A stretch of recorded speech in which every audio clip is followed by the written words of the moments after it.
दिल्ली विधानसभा चुनाव में हर बार की तरह इस बार भी नेताओं के दल बदल का दौर देखने को मिला। विभिन्न दलों से असंतुष्ट होकर कई नेताओं ने नई राजनीतिक जमीन तलाशने की कोशिश की। कुछ को इसमें सफलता मिली तो कुछ को जनता ने पूरी तरह से नकार दिया।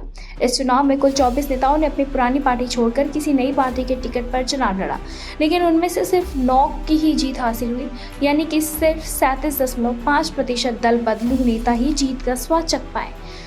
अगर हम दल बदल से जुड़े उम्मीदवारों की सफलता का आकलन करें तो भारतीय जनता पार्टी को इसमें सबसे अधिक लाभ हुआ। बीजेपी ने कांग्रेस और आम आदमी पार्टी से आए 10 नेताओं को टिकट दिया, जिनमें से 6 उम्मीदवार जीत दर्ज करने में सफल रहे और लगभग 60% की सफलता दर है, जो कि दर्शाता ये है कि बीजेपी ने रणनीतिक रूप से कुछ मजबूत उम्मीदवारों को अपनी ओर खींचा और उनकी लोकप्रियता को उभराने में सफल रही।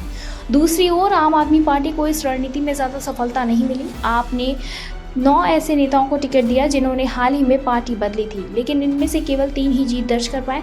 ये लगभग 33% की सफलता दर है, जो बीजेपी की तुलना में काफी कम है। इसी के साथ ही राजनीतिक दल जब किसी दल बदलू के साथ होती है, पता चले कि राजनीतिक दल जब किसी दल बदलू नेता को टिकट देती है तो वो आमतौर पर उसकी लोकप्रियता, जातिगत समीकरण, चुनावी अनुभव और क्षेत्र में पकड़ को ध्यान में रखते हैं। लेकिन इस बार के नतीजे ये दिखाते हैं कि सिर्फ पार्टी बदलना चुनाव जीतने की गारंटी नहीं है।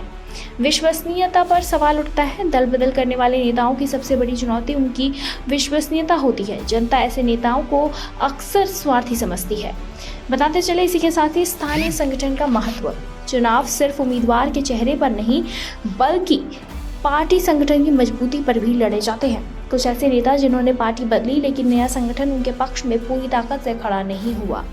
पुरानी पार्टी का विरोध। दल बदल के बाद भी नेता की पुरानी पार्टी आमतौर पर उनके खिलाफ पूरी ताकत से चुनाव लड़ती है। ऐसे में कई बार वोटों का ध्रुवीकरण उनके खिलाफ हो जाता है। दल बदल की राजनीति भारतीय चुनावों का अहम हिस्सा रही है और आगे भी रहेगी, लेकिन इस बार के चुनावी नतीजे ये संकेत देते हैं कि जनता अब सिर्फ चेहरे नहीं, बल्कि उनकी नीयत और उनके पिछले राजनीतिक फैसलों को भी ध्यान में रख रही है। जो नेता अपने क्षेत्र में पहले से मजबूत है, उन्हें दल बदल के बावजूद जीत मिली, लेकिन जो सिर्फ अवसरवादी राजनीति के तहत पार्टी बदल रहे थे, उन्हें जनता ने नकार दिया। इस बार के दिल्ली विधानसभा चुनाव में दल बदलकर चुनाव लड़ने वाले नेताओं को मिलीजुली सफलता मिली। बीजेपी ने रणनीतिक रूप से कुछ मजबूत नेताओं को अपनाकर अच्छा प्रदर्शन किया, जबकि आम आदमी पार्टी इस रणनीति में बहुत ज्यादा सफल नहीं रही।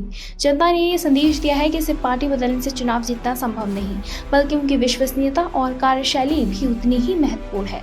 भविष्य में दल बदल की राजनीति बनी रहेगी, लेकिन राजनीतिक दलों को ये ध्यान रखना होगा कि सिर्फ चुनावी गणित के आधार पर दल बदलुओं को टिकट देना हमेशा फायदेमंद नहीं होता है।